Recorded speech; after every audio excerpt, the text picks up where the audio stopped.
The answer is not hard to find, however, to that question, because Mr. Goldstone is not only Jewish, but he says proudly, I am a Zionist. He says, quote, I worked for Israel all of my adult life. He says, and I quote, I fully support Israel's right to exist. He says, and I quote, I am a firm believer in the absolute right of the Jewish people to have their home there. He sits on the board of governors of the Hebrew University in Jerusalem. He received an honorary degree from the Hebrew University. His mother was an activist in the Zionist movement.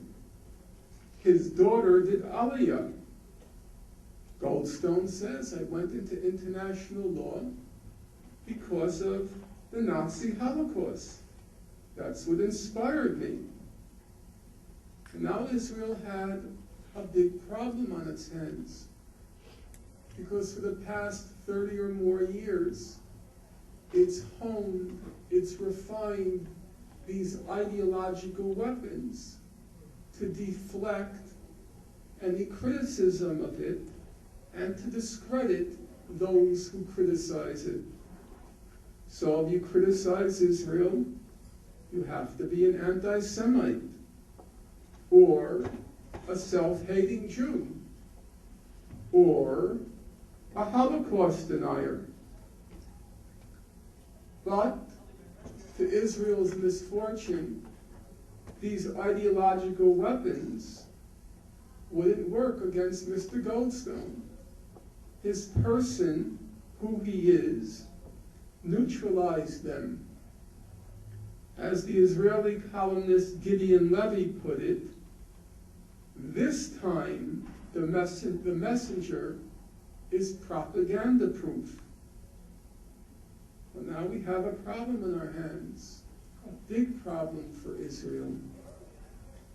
If Goldstone was not an anti-Semite, and it didn't appear as if he were, and if he wasn't a self-hating Jew, and it didn't appear as if he were, and if he wasn't a Holocaust denier, and it didn't appear as if he were, and if he wasn't incompetent or a fool, and a former chief prosecutor for the war crimes in Rwanda and Yugoslavia, doesn't sound like a incompetent or fool, then the only plausible explanation for the devastating content of the report he authored was that he faithfully recorded the facts as they unfolded during the 22-day invasion.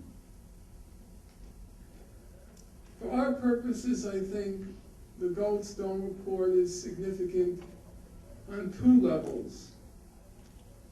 Number one, it marks the end, or the beginning of the end, of liberal Jewish support for Israel. Goldstone himself is the quintessence of the classical liberal Jew.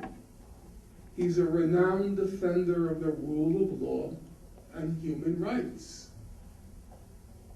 And the fact of the matter is, it's become progressively more difficult in recent years for those who call themselves liberal to defend Israeli conduct. What does liberal mean? Liberal generally means, at least in the American context, it means belief in the rule of law. It means support for international institutions. It means defense of human rights. Human Rights Watch, a liberal organization. Amnesty International, a liberal organization. And as it happens, Jews are overwhelmingly liberal. In the last presidential election, about 82% of Jews voted for Barack Obama. Even among Latinos, the percentage was much lower. It was about 67%. If you factor in economic background, Jews should have been voting overwhelmingly Republican. And certainly, Latinos should have been voting in a much higher percentage for Obama than Jews. But that didn't happen. Jews are liberal, overwhelmingly. And it's no longer possible. Too much is known about the historical record, Israel's human rights record, Israel's diplomatic record. Too much is now known for people who call themselves liberal, which is overwhelmingly Jews, to defend Israeli conduct. The Gaza invasion, the assault on Gaza, marked the climax of Israel's incremental descent into barbarism. It was the first assault where there was not even a pretense of a war. You can say 1967, surely 73, 82, they all had a battlefield component. But in Gaza, there was no battlefield component. It was just an outright massacre. It was Israel's descent into barbarism. And after the Goldstone report, it's difficult, or more difficult, for Jews to brush aside even the harshest criticism of Israel, just as Israel's defenders will henceforth have a harder time shielding it from such criticism. The other major consequence of the Goldstone report is that for the first time, human rights issues have been moved center stage in the Israel-Palestine conflict. For the longest time, all we've heard about is this never-ending soap opera called the peace process. And now, human rights has become a focus. It happens that if you look at the history of the record on human rights, up until the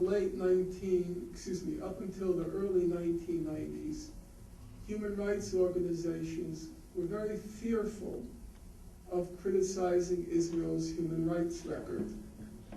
In fact, the record has been awful since the beginning of the occupation. If you open up histories now, if you open up, for example, Benny Morris's book, Righteous Victims, or Tom Segev's book in the 1967 war, they openly acknowledge that Israel was routinely torturing Palestinian detainees from the first days of the occupation.